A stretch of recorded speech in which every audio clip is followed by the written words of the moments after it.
Yes, ভূত.com। সবাই ভালো আছেন আর ভালোর তলে আছেন। আমিও ভালো আছি আলহামদুলিল্লাহ। এবং আজকে আরো একটা এপিসোড নিয়ে আপনাদের সামনে হাজির হয়েছি। আশা করছি এই এপিসোডটি আপনাদেরকে যথেষ্ট আনন্দ দেবে। এবং আজকের এই এপিসোডটিতে ভয় যে কত জায়গায় থাকতে পারে, ভয় যেমন থাকে স্থলে, ভয় তেমন থাকে পানির নিচে অর্থাৎ জলে, আবার ভয় থাকে আকাশেও। মানে বিভিন্ন সময় আমরা অনেক সময় যেমন বিভিন্ন জাহাজের ঘটনা শুনেছি, পানির নিচের ঘটনা শুনেছি, ঠিক একইভাবে আকাশপথে যাত্রার সময় বিভিন্ন মানুষ বিভিন্ন ধরনের ঝামেলা মানে ফেস করেছেন, সেগুলো যেমন শুনেছি। ঠিক একইভাবে স্থলপথে যা গাড়িতে যেতে, বাসে যেতে, ট্রেনে যেতে নানান ধরনের ঘটনা শুনেছি। সুতরাং কোথায় নেই ভয়? ভয় আছে সবখানে। ভয় আমাদের মৃত্যুর সঙ্গী। কখনো কখনো ভয় যখন সামনে দাঁড়ায় তখনই আমরা কেবল অনুভব করতে পারি, উপলব্ধি করতে পারি। বাকি সময়টা হয়তো আমরা ঠিক ভয়কে ওইভাবে পাত্তা দেই না, কিন্তু ভয় কিন্তু সবসময়ই আমাদের সঙ্গে আছে। ভয় যেন আমাদের চলার পথের মৃত্যুর সঙ্গী। আজকে আমাদের সাথে যারা ঘটনা শেয়ার করবেন তারা হচ্ছেন আফনান ভাই, হাফেজ মাইনুদ্দিন ভাই এবং আরো একজন, তিনি হচ্ছেন সিফাত। সো আপনাদের সবচেয়ে পছন্দের স্টোরি টেলারদের নিয়ে সাজানো হয়েছে আমাদের আজকের এই এপিসোড। আশা করছি আপনাদের ভালো লাগবে। কথা না বাড়িয়ে খুব দ্রুত আমরা চলে যাব ঘটনায়, এবং এই ঘটনাটি আশা করছি আপনারা পছন্দ করবেন, ভালোবাসবেন। আপনাদের জন্য এই আয়োজন। চলুন কথা না বাড়িয়ে তাহলে শুরু করি। আমার মনে হয় প্রতিটা মুহূর্ত আনন্দে কাটবে। কেন কেন তুমি আসো? আমি শুধু তোমার সাথেই থাকতে চাই। তুমি তুমি চলে যাও, চলে যাও, প্লিজ চলে যাও। ভূত.com with রাসেল। যেভাবে লেখা আছে আমি সেভাবেই পড়ছি। আসসালামু আলাইকুম রাসেল ভাই ও প্রিয় লিসেনার্স, আশা করি আপনারা সবাই আল্লাহর রহমতে ভালো আছেন ও সুস্থ আছেন। আমি সিফাত, আমি চট্টগ্রাম বিশ্ববিদ্যালয়ের পদার্থবিজ্ঞান বিভাগের ৪র্থ বর্ষে অধ্যয়নরত আছি। বর্তমানে আমি ভূত.com-এর একজন মডারেটর হিসেবে নিযুক্ত আছি।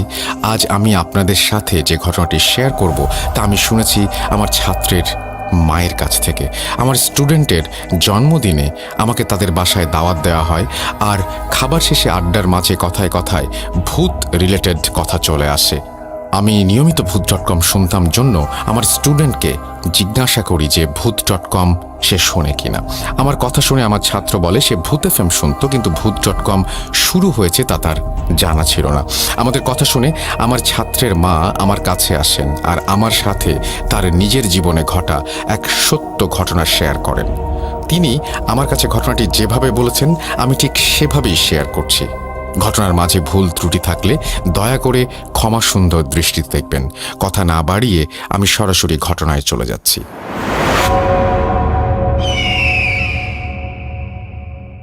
আমার ছোট ভাইয়ের নাম আরিফ, ছদ্মনাম। আমার ভাই পেশায় একজন ডাক্তার। সে মূলত একজন প্যাথোলজিস্ট। প্যাথোলজিস্টের কাজ হচ্ছে অটোপসি করা, আর সেই অটোপসি থেকে প্রাপ্ত ডেটা নিয়ে পরীক্ষা নিরীক্ষা করা। আমার ভাই প্যাথোলজিস্ট হওয়ার কারণে তাকে প্রায় সব সময় অটোপসি করতে হতো। আমার ভাইয়ার আসল নাম বললে অনেকেই চিনবেন, তাই আমি তার আসল নাম শেয়ার করছি না। আমার ভাইকে প্রায় দিনই অটোপসি করতে হতো, আর মাঝে মাঝে তার বাসায় আসতে অনেক দেরি হয়ে যেত। আমার ভাইয়ের নিজস্ব গাড়ি না থাকার কারণে বাসায় যাওয়া আসার নিয়ে অনেক সমস্যা হতো। আমার ভাই যে বাসায় থাকে তার কয়েক মিটার আগেই একটা খ্রিশ্চিয়ান সেমিট্রি আছে। আমার বাবার বাসায় গাড়ি পার্কিংয়ের সুবিধা ছিল না, কারণ তার বাসার সামনের রাস্তাটা অনেক ছোট হওয়ায় সেখানে গাড়ি ঢুকতে পারত না। তাই আমার ভাইকে প্রতিদিন সেই সেমিট্রির সামনে দিয়ে হেঁটেই আসতে হতো। সব কিছু এভাবেই নিয়ম করে চলছিল। আমি যখন প্রেগন্যান্ট হই তখন আমি আমার বাবার বাড়িতে কয়েকদিন থাকার জন্য চলে আসি। উল্লেখ্য, আমার ভাই আমার মা বাবার সাথেই থাকতো, আর আমার মাও পেশায় একজন সিনিয়র ডাক্তার ছিলেন। তিনি আমার ভাইয়ের কর্মস্থলে অনেক দিন কর্মরত ছিলেন জন্য তাকে সেই হাসপাতালে সকলেই চিনত আর অনেক সম্মান করত। আমার ভাইয়ের ফোনে একদিন রাত 8টার পরে একটা কল আসে অটোপসি করার জন্য। লাশ নাকি হাসপাতালে নিয়ে আসা হচ্ছে, আর তাই তাকে অটোপসি ডিপার্টমেন্টে উপস্থিত থাকার জন্য অনুরোধ করা হয়। তাই আমার ভাই রাতের খাবার খেয়ে হাসপাতালে চলে যায়। রাত 12টার বেশি বাজলে আমার ভাই বাসায় আসছে না দেখে আমার মা তাকে ফোন দেয়, কিন্তু সে রিসিভ করে না। আমার মা তখন হাসপাতালে একজন স্টাফকে ফোন দেন আর তাকে বলেন আরিফের খোঁজ নিয়ে আমার মাকে জানাতে। স্টাফ রীতিমতো আরিফকে খুঁজতে অটোপসি রুমে চলে যায় আর দেখে সে বলছে, এই দেখো জমাট বাঁধা রক্ত, মানুষটি আজ সকালেও জীবিত ছিল আর তার রক্ত আমাদের মতোই সারা শরীরে প্রবাহিত হচ্ছিল। এসব শুনে আমার ভাইকে খুঁজতে আসা স্টাফ বলেন, স্যার আপনারা ডাক্তার মানুষ আর আমরা হলাম অশিক্ষিত মানুষ, আমরা কি এত কিছু বুঝি? এই কথা শুনে আমার ভাই পেছনে ফিরে তাকিয়ে অবাক হয়ে বলে, আরে ইব্রাহিম, তুমি আমার পিছনে কখন এলে? আমার মা যে স্টাফকে ফোন করেছিলেন তার নাম ইব্রাহিম। ইব্রাহিম আমার ভাই আরিফের কথা শুনে অবাক হয়ে যায় আর বলে আমার মা তাকে ফোন করে আরিফের মানে আমার ভাইয়ের খোঁজ নিতে বলেছেন জন্য সে এখানে এসেছে। তাকে ইব্রাহিম জিজ্ঞাসা করে সে কার সাথে কথা বলছিল, আর উত্তরে ভাই বলে, এত রাতে কি নেশা করে এসেছো নাকি? আমি তো তোমার সাথেই কথা বলছিলাম। গত 40 মিনিট অর্থাৎ 30-40 মিনিট যাবৎ তুমিই তো এসে আমাকে বললে তোমার একা একা ভালো লাগছে না, তাই তুমি আমাকে সাহায্য করতে এলে, আর এখন আমার সাথে ফাজলামো করছো। এই কথা শুনে ইব্রাহিম নির্বাক হয়ে যায়। আমার ভাইকে বলে সেখান থেকে চলে আসে। আমার মাকে ফোন দিয়ে সবকিছু জানায়। আমার মা তার কথা শুনে বিশ্বাস করেননি, কারণ তিনি ডাক্তার মানুষ, বিজ্ঞানের বাইরে কোনো কিছু চিন্তা করতে তার ইচ্ছে করে না। সেদিন রাতে আমার ভাই অনেক রাত করে বাসায় ফেরে। পরদিন সে সকালে উঠে আবার হাসপাতালে চলে যায়। আজ আবার তাকে একটি অটোপসি করতে হবে জানানোর জন্য ফোন আসে এবং তার আসতে দেরি হবে বলে আমরা খেয়ে শুয়ে পড়ি। আমার মা রাতে আমার ভাইকে ফোন দিয়ে না পেয়ে আজ আবার ইব্রাহিমকে ফোন দেন আর আমার ভাই কোথায় আছে জানার জন্য। কিন্তু অবাক করা বিষয় যে ইব্রাহিম আজ আবার আগের মতোই রাতে কথাগুলোই বলছে, একেবারে সেম টু সেম। তার কথা শুনে আমার মায়ের মনে হচ্ছিল তিনি গতকালকের এই সময় আবার ফিরে গেছেন। আমার মা আগের দিন ইব্রাহিমকে যে কল দিয়েছিলেন তার রেকর্ড খুঁজতে থাকেন, কিন্তু তিনি রেকর্ড খুঁজে পান না। রাতে আমার ভাইয়ের বাসায় আসার জন্য আমার মা অপেক্ষা করতে থাকেন। আমার ভাই গতকাল রাত 2:10 মাঝামাঝি সময়ে বাসায় ফিরেছিলেন। আমার মা লক্ষ্য করলেন আমার ভাই আজও সেই একই সময়ে বাসায় এসেছে। এবারে আমার মা অনেক ভয় পেয়ে যান, কিন্তু আমার সাথে কিংবা আমার ভাইয়ের সাথে কিছু শেয়ার করেননি। আমার মা সেদিন আমার ভাইয়ের কাছে যে লাশের অটোপসি করেছে তার নাম জানতে চাইলে আমার ভাই বলে লাশের পরিচয় তাকে দেয়া হয়নি, শুধু জানানো হয়েছে মেন্টাল হাসপাতালে শক ট্রিটমেন্টে মারা যাওয়া লাশ। আমার ভাই রাতের খাওয়া শেষ করে ঘুমোতে চলে যায় আর আমার মা আমার পাশে এসে শুয়ে আমার বাবাকে ফোন করেন। আমার বাবা ছিলেন একজন আর্মি মেজর, তাই তাকে নানান সময় নানান স্থানে থাকতে হতো বিধায় তিনি বাসায় থাকার সুযোগ অনেক কম পেতেন। আমার বাবা আমার মায়ের কথা শুনে বলেন এসব আমার মায়ের মনের ভুল, আর এসব নিয়ে চিন্তা না করে আমার মাকে ঘুমিয়ে যেতে বলেন। আমার মাও আমার বাবার কথা মতো ঘুমিয়ে যান সেদিনের মতো। আমার ভাই সকালের নাস্তা শেষ করে তার কাজে চলে যায় আর আমার মা আমার সাথে বাসায় কাজ করার জন্য গল্পগুজব করা নিয়ে ব্যস্ত হয়ে পড়েন। কথায় কথায় আমার মা সেদিন কিছু কথা বলতে শুরু করতে গিয়ে থেমে গেলে আমি ওনাকে জিজ্ঞাসা করলেও তিনি আমাকে সেদিন এসব কিছু জানাননি। সেদিন রাতে আমার মা আমার ভাইকে ফোন দিলে আমার ভাই বলে তার আসতে দেরি হবে। আমার মা আজ আর ইব্রাহিমকে ফোন না দিয়ে শুয়ে পড়েন, কিন্তু তার সাথে এরপর যা যা ঘটেছে তা শুনে আমি শিউরে উঠেছিলাম। আমার মায়ের ঘুম ভাঙার পর তিনি লক্ষ্য করেন তিনি তার ফোনে কানে ধরে আছেন আর ওই পাশ থেকে ইব্রাহিম বলছে আমার ভাই নাকি তাকে বলছে 30-40 মিনিট যাবৎ ইব্রাহিম তার কাছেই কাজ করছিল, কিন্তু ইব্রাহিম এর কোনো কিছুই জানে না। আমার মা এবার এক চিৎকার দিয়ে তার ফোন ছুঁড়ে ফেলে দেন। আমার মায়ের চিৎকার শুনে আমি ঘুম থেকে উঠে দেখি আমার মায়ের সারা শরীর ঘামে ভেজা, তিনি থরথর করে কাঁপছেন। আমার মাকে কিছুটা শান্ত করে জিজ্ঞাসা করি কি হয়েছে, আর তার উত্তরে আমার মা আমাকে সব কিছু খুলে বলেন। এরপর সেদিন রাতে আমি আর আমার মা আমার ভাইয়ের জন্য অপেক্ষা করতে থাকি। আমার ভাই আজও রাত 2টা থেকে 2:10 মধ্যে বাসায় ফিরে আসে। আমার ভাই খেতে বসলে আমার মা তাকে জিজ্ঞাসা করে আজ সে যে অটোপসি করেছে তার পরিচয় জানে কিনা। উত্তরে আমার ভাই কিছুটা বিমর্ষ হয়ে বলে এক মানসিক রোগী যে কিনা শক ট্রিটমেন্টে মারা গেছে তার অটোপসি করেছে, কিন্তু তাকে নাম পরিচয় কিছুই জানানো হয়নি। আমার মা ভাইয়ার কথা শুনে সেন্সলেস হয়ে যান। আমার ভাইয়া আর আমি আমার মাকে নিয়ে বিছানায় শুইয়ে দিই। আমার মায়ের জ্ঞান ফিরে আসলে আমার মা আমার ভাইকে সব কিছু খুলে বলেন। আমার ভাই আমার মায়ের কথা শুনে কান্না শুরু করেন এবং আমার মাকে জড়িয়ে ধরে বলে, মা আমার সাথেও এই একই ঘটনা ঘটে চলেছে।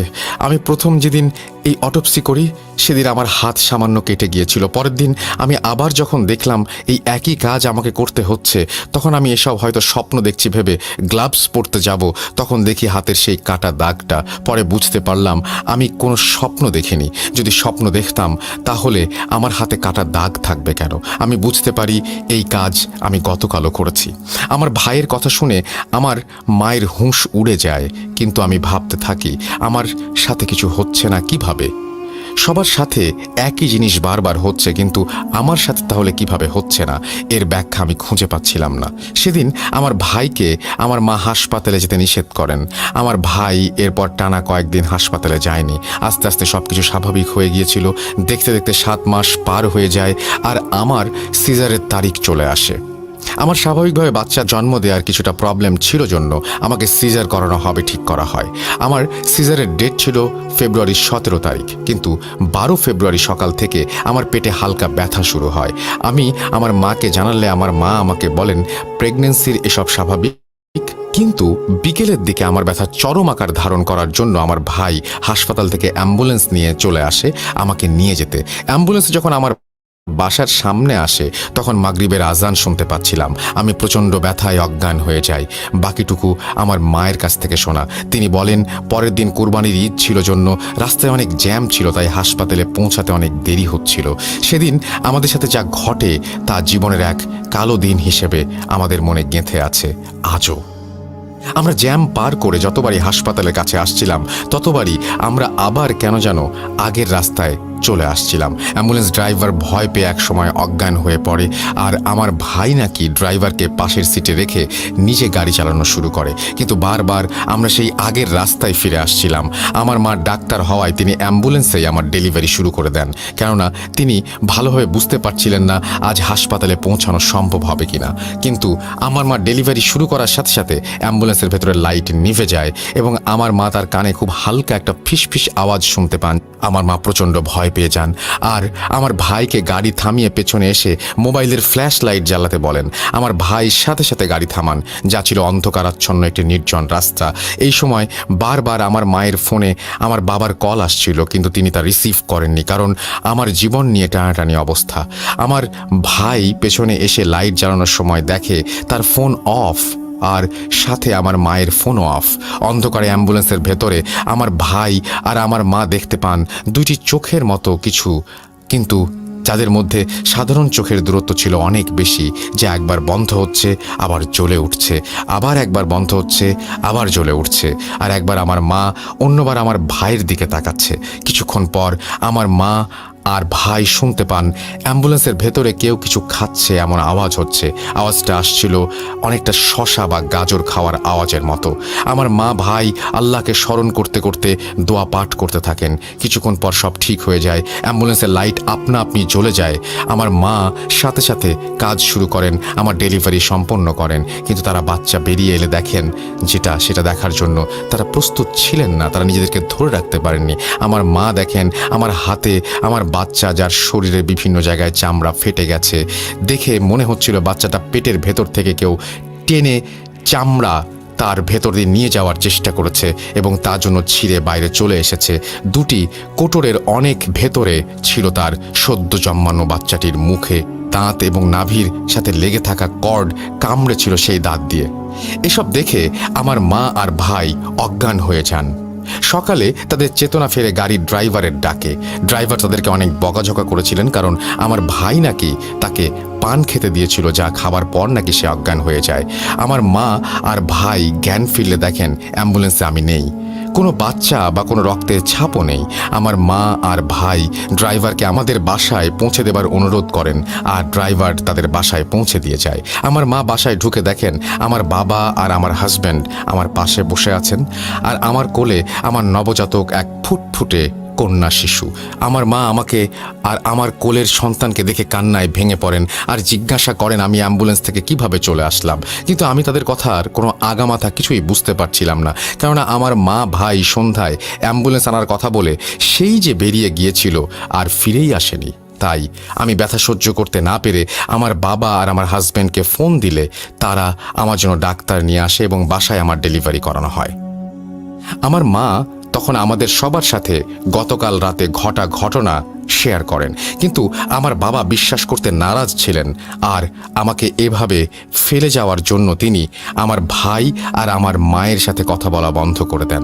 আমার বাবাকে অনেক বোঝানোর চেষ্টা করেন, আমার বাবা কিছুতেই এই ব্যাপারটি মেনে নিতে পারছিলেন না, কেননা তিনি আর্মিতে থাকার কারণে কোনো ধরনের অনিয়ম বা দায়িত্বহীনতায় একেবারেই পছন্দ করতে পারেন না। এরপর আমি কয়েক মাস আমার বাবার বাড়িতে আমার মায়ের সাথেই থাকি, কিন্তু তেমন কোনো কিছু হয়নি। কিছুদিন পর আমার ভাইয়ের কাছে একটা অটোপসির কাজ আসায় আমার ভাই সকালে উঠে দ্রুত হাসপাতালে চলে যায়। হাসপাতালে গিয়ে দেখে তার কলিগ তার জন্য অপেক্ষা করছে। আজকের অটোপসিতে সে আমার ভাইকে সাহায্য করবে। আমার ভাই যথারীতি রুমে যায় আর দেখে টেবিলে একটা ছোট বাচ্চার লাশ রাখা। লাশের ওপর থেকে কাপড় সরাতেই আমার ভাই আঁতকে ওঠে। সে দেখে এই লাশ ঠিক তারা যে অ্যাম্বুলেন্সে সেদিন যে বাচ্চাটি দেখেছিল তার মতো। আমার ভাইকে দেখে লাশটি তার মুখে থাকা নাভির কর্ড যেন বের করে নিয়ে আসছে, এরকম একটা ব্যাপার। আমার ভাইয়ের কলিগ অটোপসির জন্য প্রয়োজনীয় যন্ত্রপাতি রেডি করছিল, আর আরিফের চিৎকার শুনে সে আরিফের দিকে তাকিয়ে দেখে সে ফ্লোরে পড়ে আছে, ঘাড়ে হাত দিয়ে রেখেছে।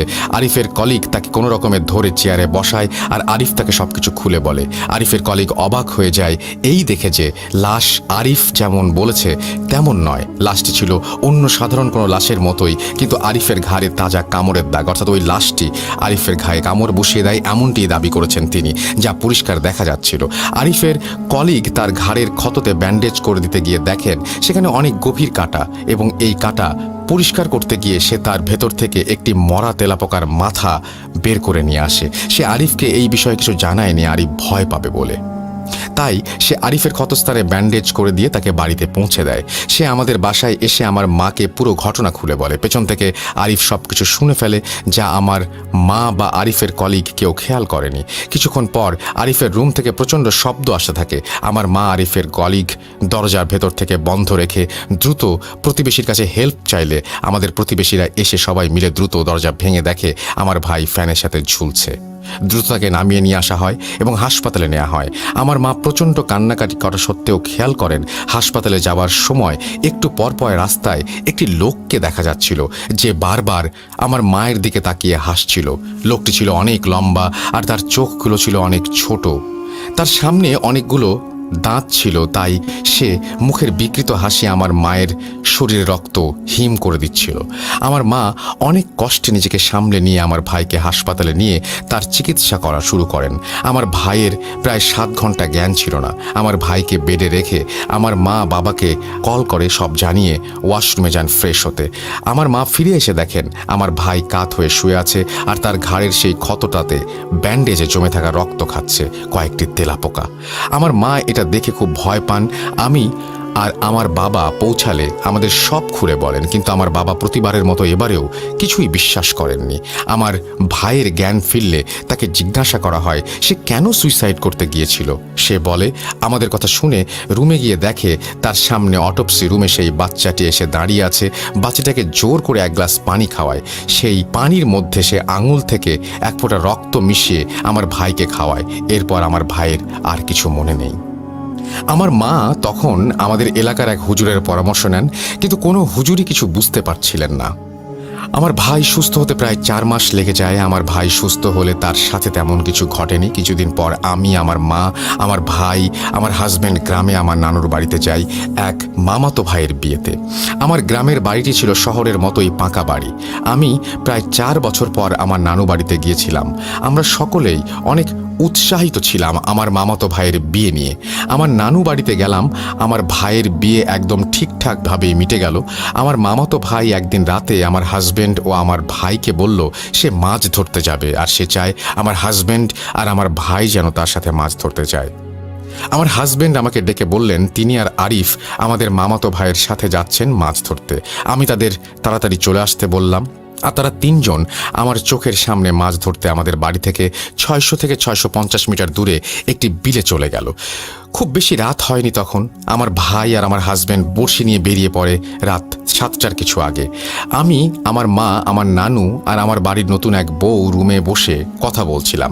প্রায় 1 ঘন্টা পর আমার মামাতো ভাই ফিরে আসে আমাদের রুমে এবং এসে আমাকে বলে তার কয়েকজন বন্ধু আমার হাজব্যান্ডের সাথে পরিচিত হতে চায় আর জিজ্ঞাসা করে আমার হাজব্যান্ড কোথায়। আমি তার কথা শুনে অবাক হয়ে বলি সে নিজেই আমার ভাইকে আর আমার হাজব্যান্ডকে নিয়ে মাছ ধরতে গেল আমার সামনে, আর এখন সে নিজেই জিজ্ঞাসা করছে আমার হাজব্যান্ড কোথায়।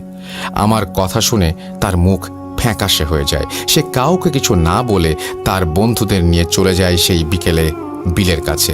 সেখানে গিয়ে আমার ভাই দেখে আমার হাজব্যান্ড ভয়ার্ত দৃষ্টিতে আমার ভাইয়ের দিকে তাকিয়ে আছে, আর আমার ভাই অজ্ঞান অবস্থায় মাটিতে পড়ে আছে। আমার ভাইয়ের মুখে একটা বড় শোল মাছের মাথা ঢুকে আছে, আর সে অজ্ঞান অবস্থাতেই সেই মাছের মাথা চাপিয়ে খাচ্ছে। এটা দেখে আমার মামাতো ভাই আর তার বন্ধুদের সাহায্যে আমার ভাইয়ের মুখ থেকে টান দিয়ে মাছ বের করা হয় এবং তার মুখের সামনের 2টি দাঁত খুলে চলে আসে যা মাছটির ঘাড়ের মধ্যে ঢুকেছিল। আমার মামাতো ভাই ও তার বন্ধুরা আমার হাজব্যান্ড ও আমার ভাইকে নিয়ে দ্রুত বাড়ি ফিরে আসে। বাড়ি ফিরে এলে আমার হাজব্যান্ডকে জিজ্ঞাসা করা হয় কি হয়েছিল। আমার হাজব্যান্ড বলেন তারা যার সাথে সে বিলে গিয়েছিল সে আমার মামাতো ভাই না, সে মানুষ না, সে অন্য কিছু। আমার হাজব্যান্ড বলেন তারা সেখানে পৌঁছলে বিলের মাঝে ছিপ ফেলার পর একটা বড় শোল মাছ পায় আমার ভাই। এরপর আমার মামাতো ভাই সেজে থাকা সেই ছেলেটি, অর্থাৎ যে সেই ভদ্রলোকটি যে আমার ভাইকে এই শোল মাছ খেতে বলে। আমার ভাই ভেবেছিল তার সাথে হয়তো মজা করছে, তাই হাসতে হাসতে আবার বিলে জাল ফেলে। বিলে ছিপ ফেলার পর হঠাৎ সে কান্নার আওয়াজ শুনতে পায়। কে যেন বিলের মাঝে থাকা একটা বাঁশের ওপর বসে কান্না করছিল মনে হচ্ছিল। তখন আমার ভাই, আমার মামাতো ভাই সেজে থাকা জিনিসটার দিকে তাকিয়ে দেখে আমার চোখ অনেক ছোট আর সামনের 2টি দাঁত নেই। আমার ভাই আমার হাজব্যান্ডের এই দৃশ্য দেখে অনেক ভয় পান। সেই জিনিসটা তখন আমার ভাইয়ের ধরা শোল মাছটি হাতে নিয়ে আমার ভাইয়ের কাছ থেকে প্রচণ্ড রাগান্বিত গলায় বলে তোকে না মাছ খেতে বলেছি, যা বলছি তাই কর। আমার ভাই খেতে রাজি হন না। তখন সে সেই জিনিসটি অর্থাৎ শোল মাছটি নিয়ে আমার ভাইয়ের কাছে এসে মাছটি তার মুখে সজোরে ঢুকিয়ে দেয়। আমার হাজব্যান্ডের এই দৃশ্যটি সেখানে দাঁড়িয়ে দেখেছিল। আমার মামাতো ভাই সেখানে পৌঁছানোর পরে সেই জিনিসটি আমার হাজব্যান্ড আর দেখতে পাননি। আমার ভাইয়ের জ্ঞান ফিরে আসে পরদিন সকালে, কিন্তু তাকে জিজ্ঞাসা করা হলে সে বলে আমার হাজব্যান্ড নাকি তাকে জোর করে তার মুখে মাছ ঢুকিয়ে দিয়েছে। এ কথা শুনে আমার হাজব্যান্ড একেবারে বেকায়দায় পড়ে যান। তিনি কিছুই বুঝে উঠতে পারছিলেন না, কি বলবেন সেটা বুঝতে পারছিলেন না। আমার ভাই আমার হাজব্যান্ড ছাড়া আর কেউ ছিল না যে তার পক্ষে কথা বলবে। তখন আমার ভাই আরিফকে বলেন তার সাথে মাছ ধরতে গিয়েছিল যে সে কোনো মানুষ ছিল না। আমার ভাই তখন সবকিছু বুঝতে পারে। গ্রামের বাড়িতে আসার পর অদ্ভুত একটা বিষয় লক্ষ্য করছিলাম, আর তা হলো আমার নানু একটি বিড়াল পালতেন। বিড়ালটি ছিল বিদেশি বিড়ালের মতো। বিড়ালটি আমার মা আর নানুকে অনেক কষ্টে খোঁজ করে এনে দিয়েছিলেন। বিড়ালটি খুবই আদুরে ছিল। এর আগে আমি যখনই বাড়িতে যেতাম তখনই সে আমার কাছে এসে বসতো আর আদর চাইতো। আমার মাকেও সে খুব পছন্দ করত। কিন্তু এইবার অন্য কোনো রকম একটা চিত্র লক্ষ্য করি, আর তা হলো বিড়ালটি আমাকে বা আমার মাকে বা আমার ভাইকে দেখে হিংস্রভাবে কামড়াতে চলে আসে। আমার নানু অনেক অবাক হন ব্যাপারটি দেখে। আমার ভাইয়ের সাথে যা কিছু হচ্ছে তার জন্য কিছুই আমার মা আমার নানুর সাথে শেয়ার করেন এবং আমার মা রাজি হন, কিন্তু আমার হাজব্যান্ড তখন ছুটি শেষ হয়ে যাওয়ার কারণে চলে গিয়েছিলেন। পরের দিন আমার নানু আমাদের ফজরের নামাজ পড়তে ডাক দেন। গ্রামে যাওয়ার পর আমাদের বাড়ির মহিলারা একসাথে জামাতে নামাজ আদায় করতেন। নামাজ শেষ হলে আমাদের বাড়িতে এক হুজুর আসেন। তিনি আমার নানুকে বলেন আমার ভাইকে তিনি দেখতে চান। আমার ভাই পুরোপুরি সুস্থ না হওয়ায় সে ঘুমোচ্ছিল, আর আমি আমার মেয়েকে কোলে নিয়ে খাওয়াচ্ছিলাম কারণ ও অনেক কান্নাকাটি করছিল। আমার ভাই রুম থেকে ফিরে আসার পর হুজুর বলেন আমার ভাইয়ের কোনো সমস্যা নেই। তিনি আমার মায়েরও কোনো সমস্যা নেই জানান। আমার মা তখন জিজ্ঞাসা করেন তাহলে সমস্যাটা কার? আমার মাকে হুজুর বলেন সমস্যাটা নাকি আমার। আমার মা হুজুরের কথা বিশ্বাস করলেন না, কেননা আমি একমাত্র মানুষ যার সাথে এখনো কিছুই হয়নি। তাহলে সমস্যাটা কিভাবে আমার হলো? আমার মা তখন হুজুরকে জিজ্ঞেস করলে তিনি বলেন, এই দুনিয়ায় এমন অনেক কিছু আছে যা আমরা নিজেরা স্বাভাবিকভাবে দেখতে পাই, আর কিছু আছে যা আমরা ধোঁকার মাধ্যমে দেখতে পাই। হুজুর তখন আমার মাকে বলেন, আপনার মেয়ের ওপরে কালো জাদু করে গৈলান জিন তার কাছে পাঠানো হয়েছে। এই জিন প্রচণ্ড ছলনাময়ী, সে আপনার মেয়েকে কিছু করতে পারছে না জন্য আপনার ছেলের সাথে এসব করে আপনাদের বুঝাচ্ছে যে আপনার ছেলের সমস্যা আছে আর আপনার মেয়ের কোনো সমস্যা নেই। কিছুদিন আগে আপনারাও আমার কথা এই জন্যই বিশ্বাস করেননি। গৈলান জিন নিজেই কালো জাদু করতে সক্ষম। এই জিনকে জাদুকর হিসেবে আখ্যায়িত করা হয়। কেউ কালো জাদু করে এই জিনকে আপনার মেয়ের কাছে পাঠিয়েছে তার বড় কোনো ক্ষতি করার জন্য। এখনও বেশি দেরি হয়নি, যদি আপনি চান তাহলে আমি সাহায্য করতে পারি। এইসব শুনে আমার মা প্রচণ্ড আতঙ্কিত হয়ে যান এবং আমার নানুকে বলেন তিনি যেন যা সিদ্ধান্ত নেবার নেন। আমার নানু তখন হুজুরের সাহায্য করতে বলেন। হুজুর বলেন, আগে জানতে হবে এই জাদু কিভাবে করা হয়েছে। হুজুর বলেন তিনি এইটাও জানতে পারবেন কে এই জাদু করেছে, যদি আমরা জানতে চাই আর কি। আমার মা হুজুরকে বলেন তিনি জানতে চান এর পেছনে কে আছে। হুজুর আগামীকাল আসবেন জানান, আর আমার মা নানুকে 20 কেজি দই 20 কেজি রসগোল্লা কিনে একটা অন্ধকার ঘরে আজ রাত 9টার মধ্যে রেখে দিতে বলেন, আর ফজরের আগে কেউ যেন সেই ঘরে প্রবেশ না করে সেই ব্যাপারে সাবধান করে দিতে বলেন। আমার নানু সেই দিন বিকেল বেলায় আমার মামাতো ভাইকে পাঠান মিষ্টি কিনে আনার জন্য। রাত 8টার মতো বেজে যায় রুমে মিষ্টি রাখতে। সেদিন রাতের বেলা আমরা কেউ ঘুমোতে পারিনি। সেদিন রাতে সেই রুম থেকে থালা বাসনের ঝনঝন আওয়াজ আসছিল বারবার। সকালে আমরা নামাজ শেষ করলে হুজুর আসেন, আর নানু তার কাছে জানতে চান কালো জাদু কে করেছে আর কিভাবেই বা করেছে। হুজুর উত্তরে বলেন, মিয়াদ নামের কাউকে চিনি কিনা আমি। এখানে উল্লেখ করে রাখি, মিয়াদ নামটি ছদ্মনাম নয়। হুজুরের কথা শুনে আমার মায়ের কিছু বোঝার বাকি রইল না। আমার মা বাবা আমার বিয়ের জন্য যখন পাত্র খোঁজ করছিলেন, তখন একটি ছেলের সাথে আমার প্রায় 90% বিয়ে ঠিক হয়ে গিয়েছিল। সেই ছেলের নাম ছিল মিয়াদ। কিন্তু আমার বাবা অনেক লোক লাগিয়ে খোঁজ নিয়ে জানতে পারেন মিয়াদের আগেও 2টি বিয়ে হয়েছে এবং তার একটি ছেলেও আছে। মিয়াদ ছিল নেশাগ্রস্ত। আমার আগেই কিছুটা সন্দেহ হয়েছিল, কারণ বিয়ের কথা চলাকালীন সময়ে সে আমার বাসার ল্যান্ডলাইনে ফোন করত, আর তার কথা শুনে আমার কাছে মনে হতো সে নেশাগ্রস্ত। আমার বাবাকে আমি বিষয়টি জানালে আমার বাবা খোঁজ নিয়ে তার ব্যাপারে বাকি সব জানতে পারেন। এরপর মিয়াদের সাথে আমার বিয়ে ভেঙে দেন। আমার মা হুজুরকে বলেন তিনি মিয়াদ নামের সাথে পরিচিত। আমার মা আর আমি হুজুরের কথা বিশ্বাস করতে বাধ্য হয়েছিলাম, কেননা মিয়াদের কথা আমি, আমার মা, আমার বাবা আর আমার ভাই ছাড়া কেউই জানত না। এমনকি আমার নানুও জানত না। আর তাই হুজুরের এই নাম জানার কোনো প্রশ্নই আসে না। মিয়াদ নিজেও এই কালো জাদু করেছে। মিয়াদ অনেক আগে থেকে এসব করত। আপনার মেয়ের ওপর যদি বিয়ের আগেই কালো জাদু করা হয়েছে, যে গৈলান দ্বারা আপনার মেয়েকে জাদু করা হয়েছে তা আপনাদের বাড়ির কাছে যে সেমেট্রি আছে সেখানেই থাকতো। কিন্তু সে আপনার মেয়ে 5 ওয়াক্ত নামাজ পড়ার জন্য তেমন কিছু করতে পারেনি। আপনার মেয়েকে সে নিজের জন্য পাগল বানিয়ে দিতে চেয়েছিল, কিন্তু পারেনি। তাই সে আপনার ছেলের সাথে এসব করছে আপনাকে পথভ্রষ্ট করার জন্য। আপনার মেয়েকে সে সুযোগ পেলে নিয়ে যেত, কিন্তু আপনাদের বাসায় থাকা বিড়ালের জন্য পারেনি। বিড়াল খুবই পবিত্র, আর তা খারাপ কিছুর উপস্থিতি বুঝতে পারে। খারাপ কিছু বিড়াল ভয় পায়, তাই জিন এখনও আপনাদের মেয়েকে কিছু করতে পারেনি। আপনার ছেলের ওপর ভর করেও আপনার মেয়ের ক্ষতি করতে চেয়েছিল, কিন্তু আপনাদের বিড়াল তা হতে দেয়নি। না হলে যেদিন আপনারা এইখানে এসেছিলেন সেদিনই আপনার মেয়েকে মেরে ফেলতে চেয়েছিল মিয়াদের পাঠানো সেই গৈলান জিন।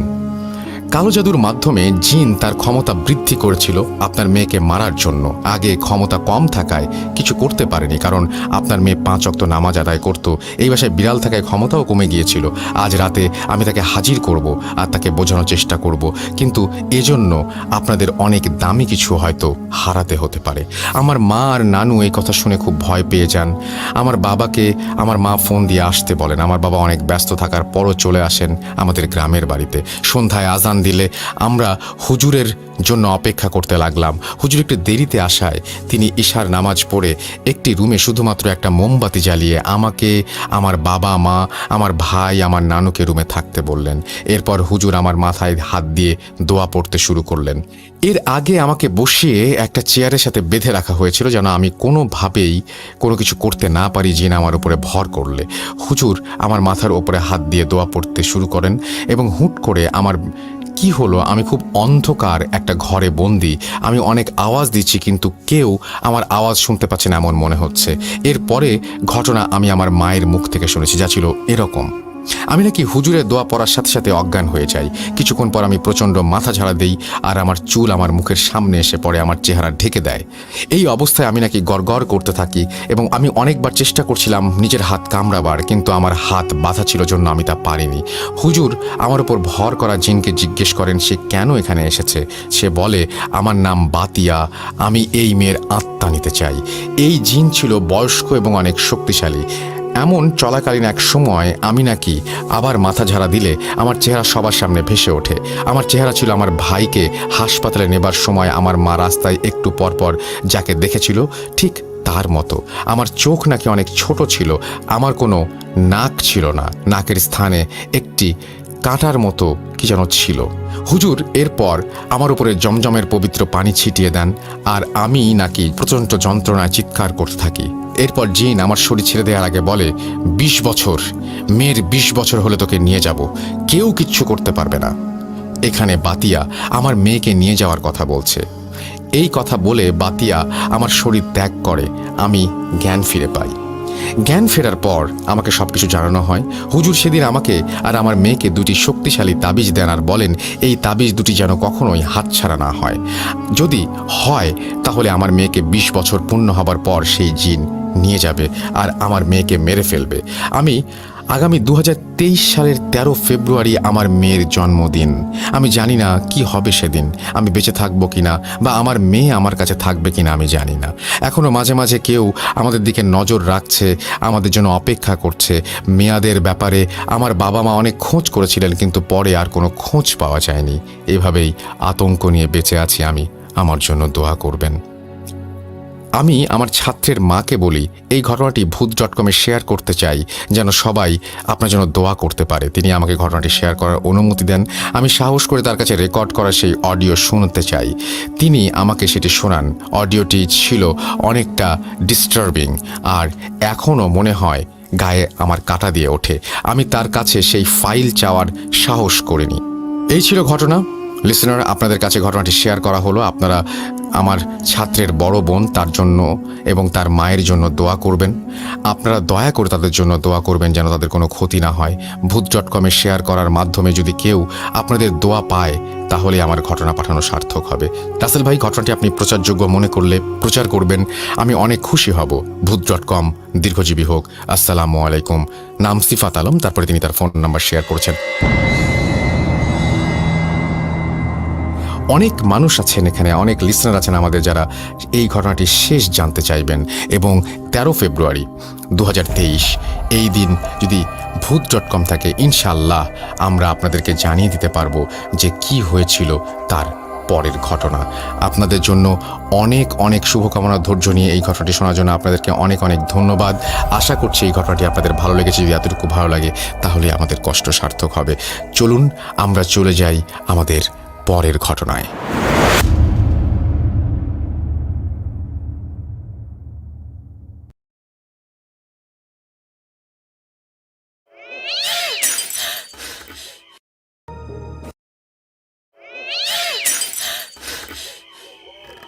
আজ আবার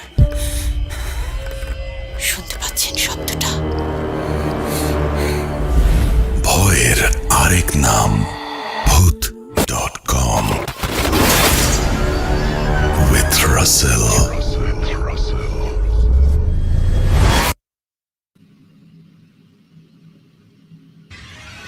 ইয়েস, ভয়ের আরেক নাম ভূত.com। আমি রাসেল আছি সাথে এবং অসংখ্য কমেন্ট পাচ্ছি আমরা এবং দেখতে পাচ্ছি যে দুই ভাই মিলে শুনছেন এসকে আমাদের জানিয়েছেন। মোহাম্মদ আব্দুল বিন শাফায়েত আমাদের সাথে আছেন।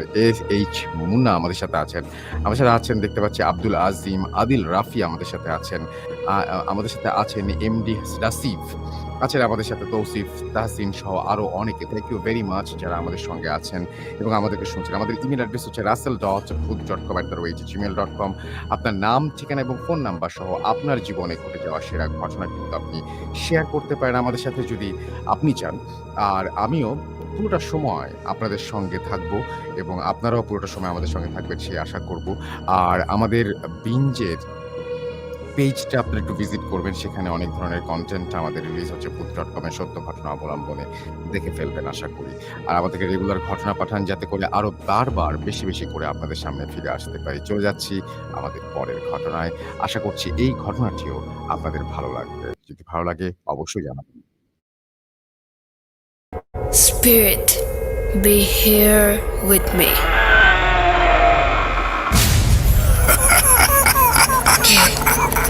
কে তুমি? Booth.com. The fear returns with Russell.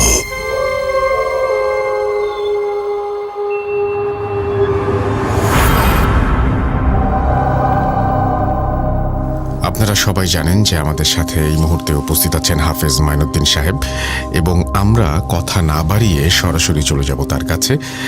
Mainuddin ভাই, আজকে আপনি আমাদের প্রথম যে ঘটনাটি বলবেন সেটি আপনার কাছ থেকে শুনি। জি, আমি আজকে যে ঘটনাটা বলতে যাচ্ছি সেটা আমাদের ঢাকা চকবাজার 15ই ডিসেম্বর অর্থাৎ মঙ্গলবার। সবাই বাড়িতে বেড়াতে গেছে, বাড়ির সকল মানুষ বেড়াতে গেছে। তো পরিবারের যিনি সদস্য শিহাব ভাই, তো উনি বাড়িতে ছিল। তো উনি দুপুরে খাওয়া দাওয়া করে একটু বিভোর সন্ধ্যার সময় ওনার ঘুমটা ভাঙে।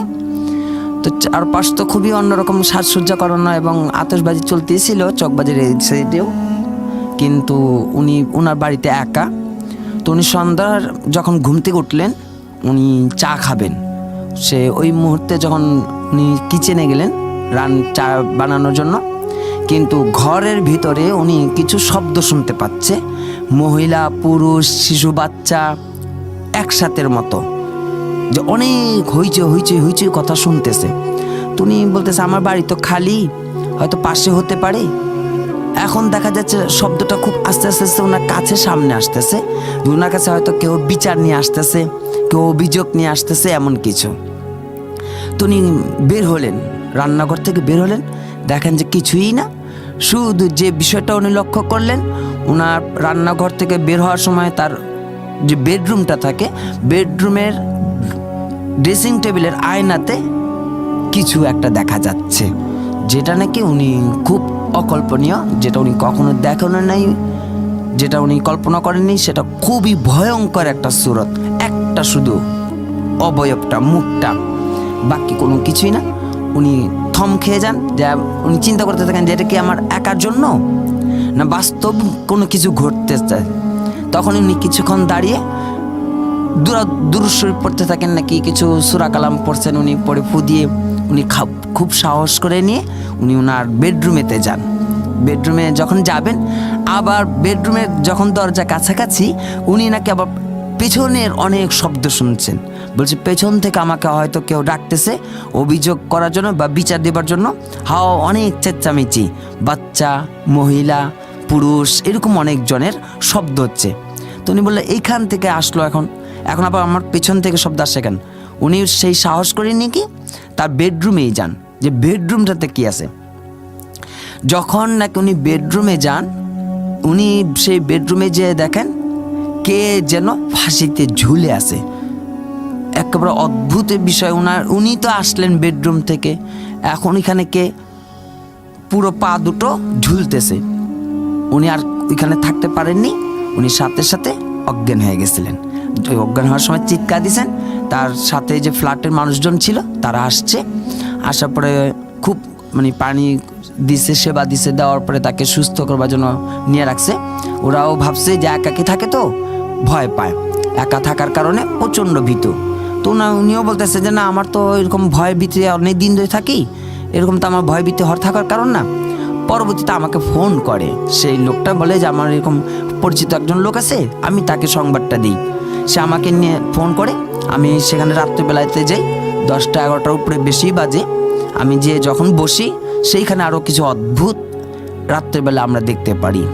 সেটা অনেক অনেক কিছু জিনিসপত্র সরানো, যেটা আমাদের স্বচক্ষে আমি গেছি এবং আমার সাথে আরেকটা লোকরা নিয়ে গেছি, যে বলছি যে চলেন আমরা এখানে কথাবার্তা বলবো। হয়তো এমন হতে পারে আমি রাত্রে সেখানেও থাকতে পারি। রাত থাকা হয় নাই, 1টা-2টা পর্যন্ত আমি ছিলাম, কিন্তু সেখানে অদ্ভুত বিষয় আমরা পুরো বাড়িটা ঘুরি। হ্যাঁ, সেইখানে ফাঁসি দেওয়া একটি লাশ আত্মহত্যা করেছিল, আজ থেকে 3-4 বছর আগে হবে।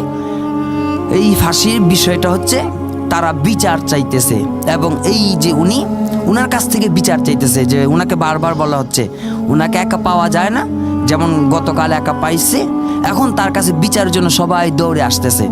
যারা নাকি বিচার চাইতে আসতেছে সবাই নাকি হত্যা, মানে দুনিয়াতে বেঁচে নেই, যার কারণে তাদের মৃত্যুটা স্বাভাবিক না হতে তার কাছে আসে বিচার চাওয়ার জন্য। ওনার কাছে বিচার চাইতে আসতেছে, এবং ওই যে বেডরুমে উনি থাকে সেই বেডরুমেই হত্যা অর্থাৎ ফাঁসি দেওয়া ছিল।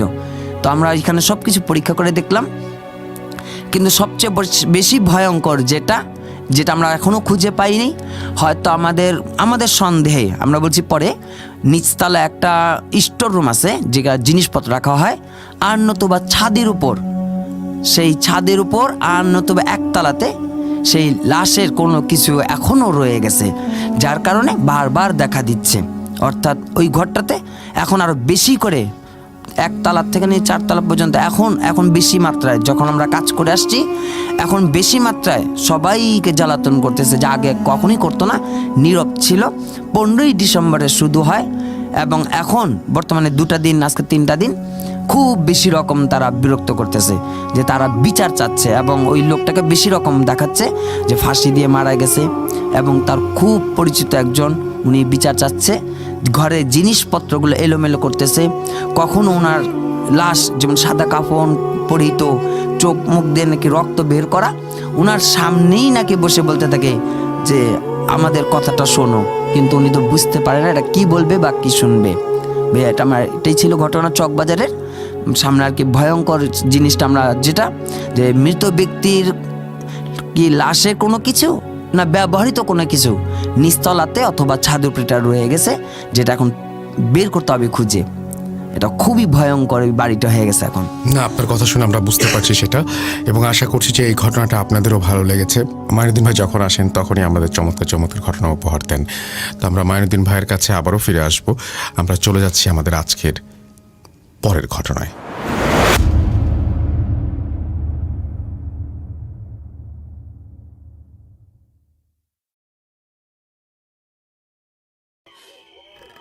আজ আবার শুনতে পাচ্ছেন শব্দটা? ভয়ের আরেক নাম ভূত.com with Russell.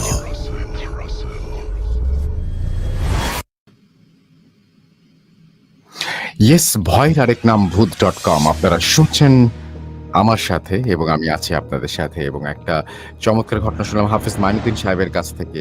আমরা একটু আফনান ভাইয়ের ঘটনায় যাব, এবং আফনান ভাইয়ের ঘটনাটা আশা করছি আপনাদের ভালো লাগবে। চলুন কথা না বাড়িয়ে সরাসরি চলে যায় আফনান ভাইয়ের ঘটনায়। আশা করছি আপনাদের এই ঘটনাটি অনেক আনন্দ দেবে। কথা না বাড়িয়ে ঘটনায় চলে যাচ্ছি সরাসরি।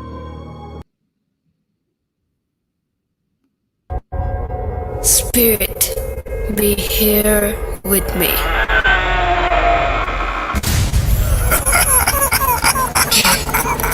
Get to me. Bhoot.com. The fear returns with Russell.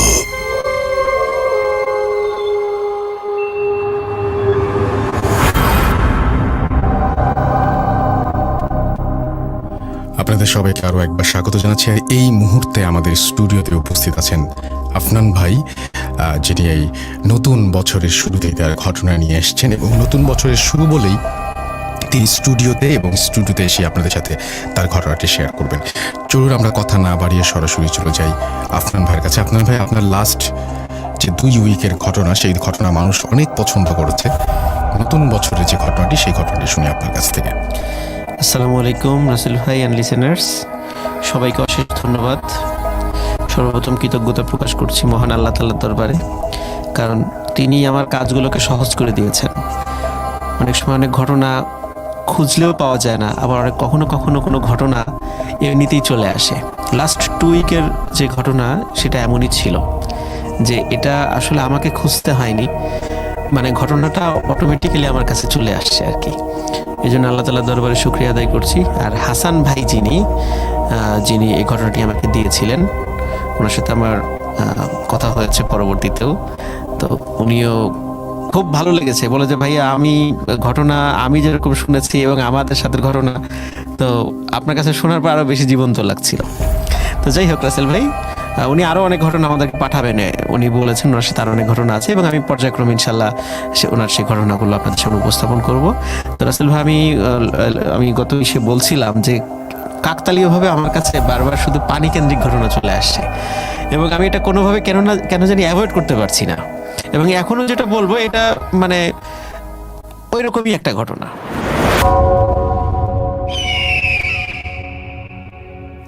আসলে ভাই, আমরা ছোটবেলায় দেখতাম যে আমাদের লাইফের ফার্স্টের দিকে আমরা এই জিনিসগুলো দেখেছি, কিন্তু এখন আর তাদেরকে দেখা যায় না। সেটা হচ্ছে যে গ্রামগঞ্জে ডুবুরি থাকতো।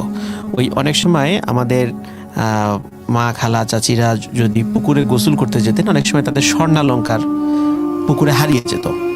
তখন ওই ডুবুরিদেরকে খুঁজতে হতো। তারা আসতেন, তারা ম্যানুয়ালি কাজগুলো করতেন সেই জায়গাগুলো তো একটু ভালো করে রেকি করে পরে ডুব দিয়ে সেখানকার মাটিগুলো তুলে আনতেন। তারপর সেগুলো পরিষ্কার করে দেখতেন যে তার মধ্যে সেই স্বর্ণালঙ্কার আছে কিনা। এই কাজগুলোই করতেন এবং আমি অনেক ছোটবেলায় একদম সচক্ষে এই ধরনের কাজ আমি দেখেছিও। তো এখন আমি যে ঘটনাটি শেয়ার করব, ঠিক তেমনই একটি ঘটনা, একটা ডুবুরির সাথে ঘটে যাওয়া ঘটনা, যিনি এই প্রফেশনটাতে ছিলেন। আর এই ঘটনাটি অনেক আগের রাসেল ভাই, এটি আমাদের মুক্তিযুদ্ধ পরবর্তীকালীন সময়ের ঘটনা, মানে খুব বেশি দিন না, এটা 72-73 সালের দিকে, মানে এক্সাক্ট সময়টা বলা যাচ্ছে না, তবে এরকম একটা সময়। তো তখন যেটা হয়, এই ঘটনাটির সময়টা বা অঞ্চলটা হচ্ছে আপনার বরিশালের ওইদিকে, বরিশালের মেহেন্দিগঞ্জ নামক একটা ওইদিকে এরকম নামে একটা জায়গা আছে, ওই এলাকার ঘটনা এটা। তো ঘটনাটি আসলে এটা আমার নিজেরই কালেক্ট করা, এটা আমি নিজেই কালেক্ট করেছি। তো ওইখানে যেহেতু নদীকেন্দ্রিক এলাকা, ওখানে ডুবুরির পরিমাণও বেশি ছিল, যারা এই প্রফেশনটা থেকে ধরে রেখেছিলেন আর কি। তো এরকম ওইখানে স্বাধীনতার পরপরই পূর্বে জমিদার ছিলেন, এখন নাই, এরকম একটা ফ্যামিলি সেখানে বসবাস করতেন। তো সেই জমিদারের নাম ছিল রঘুনাথ রায় ওই জমিদারের নাম ছিলেন। তো ওনার বেশ মোটামুটি বিশাল এলাকা ছিল। পরবর্তীতে যখন জমিদারি প্রথা বিলুপ্ত হয়ে যায়, তারপর ওনার জমিদারি না থাকলেও মোটামুটি উনি অনেক অর্থবিত্তের মালিক ছিলেন আর কি। তো ওনার যেই বাড়িটা ছিল, বাড়ির সামনে বড় একটা পুকুর ছিল। তো ওনার ওয়াইফ সেখানে বা ওনার পরিবারের সদস্যরা সেখানে প্রতিদিন গোসল করতেন। তো একদিন যেটা হয় সেটা হচ্ছে যে জমিদার উনি গোসল করতে গিয়ে, মানে জমিদার নিজেই আর কি, উনি গোসল করতে গিয়ে ওনার হাতের একটি আংটি হারিয়ে ফেলেন। এই আংটিটি হারানোর পরে উনি পাগলের মতো হয়ে যান, যে কোনো মূল্যে ওই আংটিটি ফিরে পেতে হবে। কিন্তু ওই পুকুরটা আসলে সাধারণ পুকুর ছিল না, ওটা ছিল বেশ গভীর এবং আকারে প্রায় একটা দিঘির মতো। তো এইখানে উনি সাঁতার জানতেন, পুকুরে নামলে উনি সাঁতারও কাটতেন। এখন বিশাল এই পুকুরের কোন জায়গায় যে এই আসলে আংটি হারিয়েছে, এটা আসলে বের করাটাও অনেক মুশকিলের একটা ব্যাপার ছিল। কিন্তু উনি যে কোনো মূল্যে এই আংটিটি ফেরত পেতে চান। তো ওনার পরিবারের সদস্যরা তাকে বোঝালেন, এই আংটি এর ভিতরে আছেটা কি বুঝলাম না, যে এই আংটির জন্য এই বিশাল এই দিঘি আপনি এই কাজটা করবেন। বলে না, এই তোমরা বুঝবা না, আমাকে এই কাজটা করতেই হবে, আংটি খুঁজতে হবে। উনি আশেপাশের সব এলাকায় যত ডুবুরি ছিল সবাইকে ডাকলেন, খোঁজ লাগাইলেন যে আমার এই আংটি খুঁজে দিতে হবে। তো অনেক ডুবুরি আসলো, খুঁজে পাওয়া যাচ্ছে না, কারণ সেটার গভীরতা অনেক বেশি, এরিয়াটাও অনেক বেশি, খোঁজার এরিয়াটাও বেশি, খুঁজে পাচ্ছে না পাচ্ছে না পাচ্ছে না। তো এর মধ্যে মানে মধ্যবয়সী একজন ডুবুরি, তো ওনার বেশ কিছুদিন ধরে করে কাজ পাচ্ছিলেন না। তো চিন্তা করলেন যাই এবার আমি একটু ই করে আসি, কারণ জমিদার কাজ করলে টাকা তো দেবেন, যাই করি না কেন টাকা তো পাবো, আংটি পাই আর না পাই।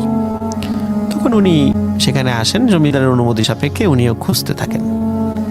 তো খুঁজতে খুঁজতে রাসেল ভাই মানে এতগুলো ডুবুরির কাছে ওই আংটিটি ধরা না পড়লেও ওনার কাছে ধরা পড়ে যায় ওটা, উনি পান।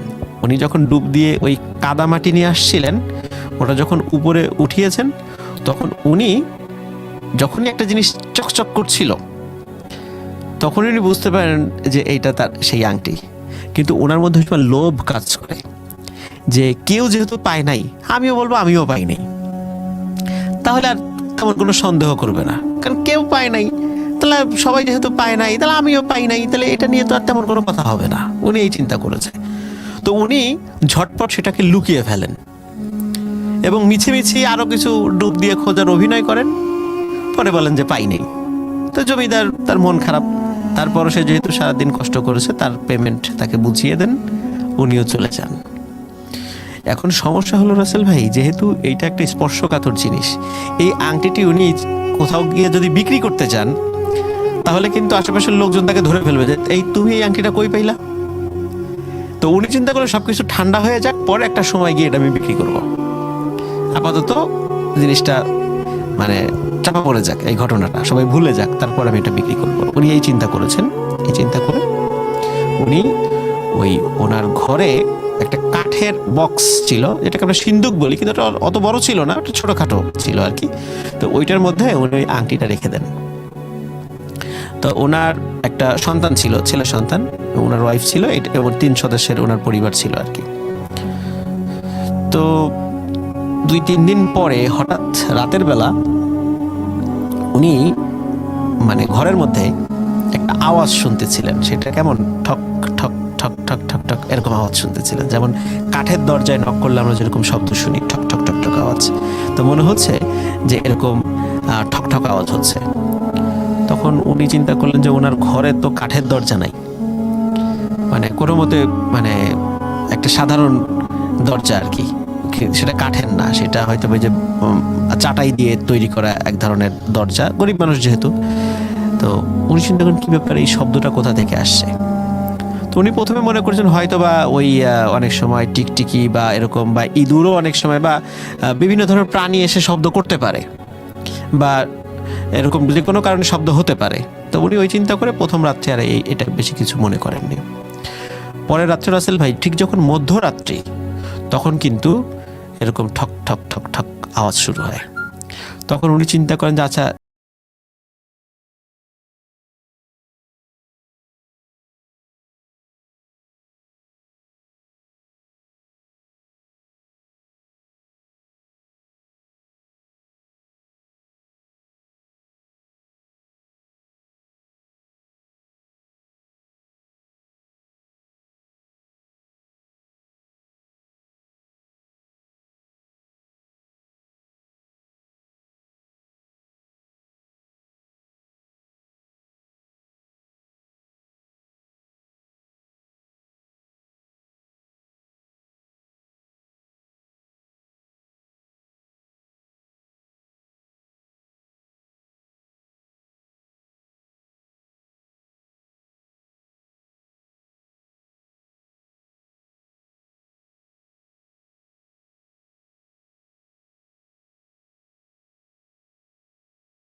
তো ওনার ওয়াইফ যখন এরকম ঠক ঠক শব্দ শুনছে, ওনারা স্বাভাবিকভাবেই তো উনি জানেন না বিষয়টা, যেহেতু বলেন নাই। তো উনি ওঠেন, ওনার ওয়াইফ উঠে মানে দেখার চেষ্টা করেন যে কোথায় শব্দ হচ্ছে। তো উনি দেখেন যে একটা বক্সের মধ্যে ঠক ঠক শব্দ হচ্ছে। উনি চিন্তা করেন যে এর মধ্যে হয়তো বা কোনো ওই আপনার ইঁদুর বা টিকটিকি আটকা পড়ে গেছে, তার মানে বেরোনোর জন্য ওনার শব্দ টব্দ করতে পারে। তো উনি যেই না ভাইয়া ওই দরজার ওই বক্সের মুখটা খুলেছেন, তো ওনার ভাষ্য অনুযায়ী যখনই খুলেছেন তখন উনি দেখেন একদম কালো একটা মানুষের মাথা ওই বক্সের মধ্যে, এবং ওটা খোলার পরে ওই বিভৎস ওই চেহারা দেখে উনি সাথে সাথে সেন্সলেস হয়ে যান। মানে উনি শব্দ করারও সময় পান নাই, মানে চিৎকার দিয়ে সেন্সলেস হবে তা না, উনি মানে কোনো কথাবার্তা ছাড়াই ওখানে সেন্সলেস হয়ে পড়েছেন। এদিকে ওনার হাজব্যান্ড ওই রাত্রেবেলায় কোনো কারণে তার ঘুম ভেঙে যায়, পরে দেখেন যে তার ওয়াইফ দূরে সেন্সলেস হয়ে পড়ে আছে, কিন্তু ওই বক্সটা কিন্তু রাসেল ভাই বন্ধ করা। তখন ওনার ওয়াইফকে যখন জ্ঞান ফেরান, তখন ওনার ওয়াইফ সব কিছু খুলে বলেন যে আমি এরকম তো এই ব্যাপার, আমি তো এরকম দেখেছি। আসলে ঘটনাটা বলো তো, এরকম তো আগে কখনো হয় নাই ঘরে, আর এই মানে বক্সটা তুমি এখানে রাখছো, তো এর ভিতর থেকে শব্দটা কেন আসছে? তখন উনি সব কিছু খুলে বলেন যে এই ঘটনা, আমি তো এইভাবে এই আংটিটা নিয়ে আসছিলাম, এর ভিতর তো আসলে কোনো এরকম মাথাটাতে কিছু ছিল না, ভিতরে আংটি ছিল, এরকম দুই শব্দ আমি নিজেও শুনেছি। বলে যে এখন যদি এই আংটিটা আমরা ফেরত দিতে যাই জমিদারকে, নির্ঘাত শাস্তি পেতে হবে, সুতরাং এখন আমরা ফেরত না দিই, আমরা পরে গিয়ে ফেরত দিব। আপাতত এই বক্সটা আমরা বাড়ির বাইরে নিয়ে গিয়ে মাটির নিচে রেখে দিই, পুঁতে রাখি, পরে আমরা একটা সময় জমিদারকে বুঝিয়ে ফেরত দিয়ে আসবো যে আমাদের অন্যায় হয়েছে, কিন্তু এখনই যেহেতু ওনার মাথা গরম আছে, এখনই এই বিষয়টা বলা যাবে না, মানে হিতে বিপরীত হতে পারে। তো রাসেল ভাই ওনারা ওই রাত্রেই, মানে সকালের আলো ফোটার আগেই ওই বক্সটা বাইরে নিয়ে গিয়ে মাটির নিচে রেখে দেন। এখন সমস্যা হলো যে এখন তো রাতের বেলা গ্রাম আশেপাশের এলাকা যারা মানে গ্রামবাসী, এদের ঘুম কিন্তু নষ্ট হয়ে যাচ্ছে। রাতের বেলা মানে এখন সবাই জোরে জোরে শব্দ শোনে, যে ঠক ঠক ঠক ঠক শব্দ। এখন ওরা বলে যে কি ব্যাপার, কেউ মনে করেছে ফার্স্টের দিকে হয়তো বা কোনো বাসায় রাতের বেলা ঢেকির কাজ চলতেছে, জন্য ঠক ঠক শব্দ হচ্ছে। কেউ মনে করছে হয়তো বা রাতের বেলা কেউ গাছ কাটতেছে, এই শব্দ হচ্ছে। তো প্রথম দিকে সবাই এরকম মনে করে, কিন্তু যখন প্রতিনিয়ত এই শব্দ, তখন কিন্তু রাতের ভাই সবাই আলো নিয়ে বের হয়েছে ঘটনাকে শব্দটা কোত্থেকে আসে প্রতিদিন। কারণ তারা পরবর্তী দিন সকালে কারোকে জিজ্ঞেস করেছে কি ব্যাপার, তোমাদের এদিকে শব্দ এরকম কেউ কাজ করেছে কিনা, বলে না আমরা তো করি নাই, আমাদেরও তো একই প্রশ্ন, শব্দ আসলো কোত্থেকে। এরকম 2-3 দিন হওয়ার পরে রাতের বেলা সবাই বের হয়েছে। বের হওয়ার পরে এরকম শব্দের উৎস খুঁজতে খুঁজতে যখনই ওই ডুবুরির বাড়ির কাছাকাছি, তার উঠানের কাছাকাছি আসে, তখন দেখে যে ওখান থেকে শব্দটা প্রকট হচ্ছে, মানে আরো বেশি হচ্ছে। তখন ওনারা দেখে মাটির নিচ থেকেই ঠক ঠক শব্দটা আসছে। তখন ওনারা ওই মাটিটা মানে একটা খুঁড়ে ওই বক্সটা পান, এবং বক্সটা যখনই ওই মাথাটা মানে বক্সের মুখটা খোলেন, ওনারা দেখে যে বক্সের ভিতর থেকে কালো রঙের ধোঁয়া বের হয়ে মানে মিলিয়ে গেল, আর কোনো শব্দ নেই। তখন ওনারা এই দৃশ্য দেখে ভয় পান যে এরকম মাটির নিচ থেকে কালো রঙের ধোঁয়া বের হয়ে যায়, তারপরে এই ধরনের শব্দ হলো, মানে ওনারা এই বিষয়টা কোনো ব্যাখ্যা খুঁজে পান না। পরবর্তী সময় মানে তার পরের দিন সকালবেলা ওই যখন ওই ডুবুরিকে ধরা হয় যে কি ব্যাপার, এই ঘটনা কি, তোমার বাসার এখান থেকে এই ঘটনা আমরা পাইলাম, তখন এলাকাবাসীর চাপে পড়ে উনি সব সত্য কথা খুলে বলেন। কিন্তু রাসেল ভাই আসলে ঘটনাটা অনেক দেরি হয়ে গেছিল, কারণ ওই দিন দুপুর থেকে ওই গ্রামে এক ধরনের মহামারীর উপদ্রব শুরু হয়। অদ্ভুত মহামারী, যে শরীরে ফোসকা পড়ে যেত, শরীরে ফোসকা পড়েই মানুষ মারা যেত। এটা অনেক সময় গুটি বসন্ত বা এই টাইপের কিছু আর কি, এরকম কথাবার্তা সবাই বলেছে যে গুটি বসন্ত রিলেটেড কোনো বিষয় হয়তো বা হতে পারে। তো তখন ওই জমিদারের কাছে সবাই যায় যে এই ব্যাপার, আপনার আংটিটা তো পেয়েছিল, কিন্তু এখন তো এই সমস্যা, এখন আমরা কি করব? বলে যে এই আংটিটা একটা অভিশপ্ত আংটি ছিল, এবং বলা ছিল এই আংটিটা যতদিন আমার হাতে থাকবে ততদিন এই আংটির কার্যকারিতা থাকবে না। কিন্তু আংটিটা যদি অন্য কারো হাতে পড়ে যায় তখন এই আংটিটার দ্বারা অনেকের ক্ষতি হবে। এই জন্য আমি ভয়ে ছিলাম পুকুরে হারিয়ে গেছে, অদূর ভবিষ্যতে 100 বছর পরে যদি ওটা কারো হাতে যায় তাহলে কারো ক্ষতি হবে। কিন্তু তোমরা এই আংটিটার যে কার্যকারিতা, মানে আংটিটার যে ক্ষমতা, এই ক্ষমতাটা এখন শেষ হয়ে যাবে। উনি বলছেন যে এখন শেষ হয়ে যাবে আস্তে আস্তে, যে এখন এই মহামারীটা যদি আমরা কন্ট্রোল করতে পারি এই আংটির আর কোনো ক্ষমতা থাকবে না। এরকম উনি আমার অনেক বিষয় ব্যাখ্যা করেন আর কি, যে আংটির এই কিছু বিষয় ছিল, এটা একটা অভিশপ্ত আংটি ছিল। তো বলে যে তাহলে ওই যে গ্রামে মহামারী হলে কিছু রিচুয়াল করতে হয় আর কি। তো রিচুয়ালের মাধ্যম দিয়ে রাসেল ভাই অনেকাংশে সেটা কমে যায় এবং আস্তে আস্তে সেটা শেষ হয়ে যায়। কিন্তু বলা হয় যে মোটামুটি 80-র দশকের মাঝামাঝি পর্যন্ত ওই গ্রামে মাঝে মাঝে এরকম ঠক ঠক ঠক ঠক শব্দ শোনা যেত রাতের বেলা, এবং তারা খুব আতঙ্কিত হতো। তো এই ছিল রাসেল ভাই এই অদ্ভুত এক জমিদারের আংটির ঘটনা। এই ঘটনাটি আমার খুব অদ্ভুত লেগেছিল। তো চিন্তা করলাম নতুন বছরের শুরুতে ঘটনাটি আমি লিসেনারদের সাথে শেয়ার করি। তো নতুন বছরের শুভেচ্ছা লিসেনারদেরকে। আশা করি 2021 সাল আপনাদের সবার ভালো কাটবে।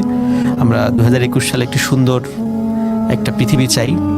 2020 সাল কিন্তু আমাদের অনেক খুব কষ্টের উপর দিয়ে গেছে, এবং আমরা আশা করব ইনশাল্লাহ আমরা যেই অচল অবস্থার মধ্যে আছি আল্লাহ তাআলা আমাদের এই অবস্থা থেকে মুক্ত করবেন 2021 সালে। সবার সুস্থতা কামনা করছি, রাসেল ভাইয়ের সুস্থতা কামনা করছি, আমাদের মডারেটর টিম এবং ভূত.com সকল লিসেনারদের সুস্থতা কামনা করে আজকে বিদায় নিচ্ছি। আসসালামু আলাইকুম।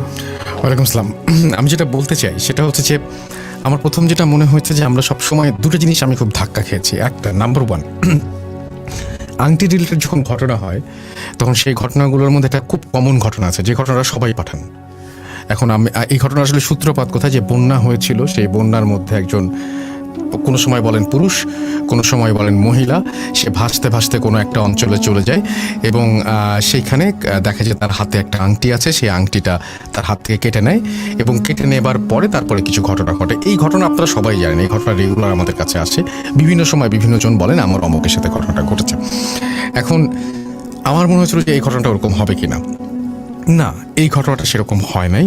এই ঘটনাটা একেবারে অন্যরকম ছিল। দ্বিতীয়ত, যখনই জমিদারের কোনো কথা আমরা শুনি তখন আমাদের মাথায় আসে যে এটা একটা নেগেটিভ ক্যারেক্টার, কিন্তু এইখানে জমিদারটা হচ্ছে ভয়াবহ রকমের পজিটিভ একটা ক্যারেক্টার, এবং পুরো গল্পটার মধ্যে, পুরো ঘটনাটার মধ্যে একটা অন্য রকমের আকর্ষণ আছে। এবং আমি জানি না যে কেউ ভিজুয়ালাইজ করতে পেরেছেন কিনা, কিন্তু আমি যেন ওই আংটিটা দেখতে পাচ্ছিলাম, ওই সিচুয়েশনটা। আপনি কি বলতে পারেন যে আফনান ভাই, যে আসলে এই জমিদারের এই ব্যাপারটাকে, এটা কি একটা প্রচলিত ঘটনা ওইখানে? এটা প্রচলিত ঘটনা মোটামুটি আমি যতটুকু সংগ্রহ করেছি।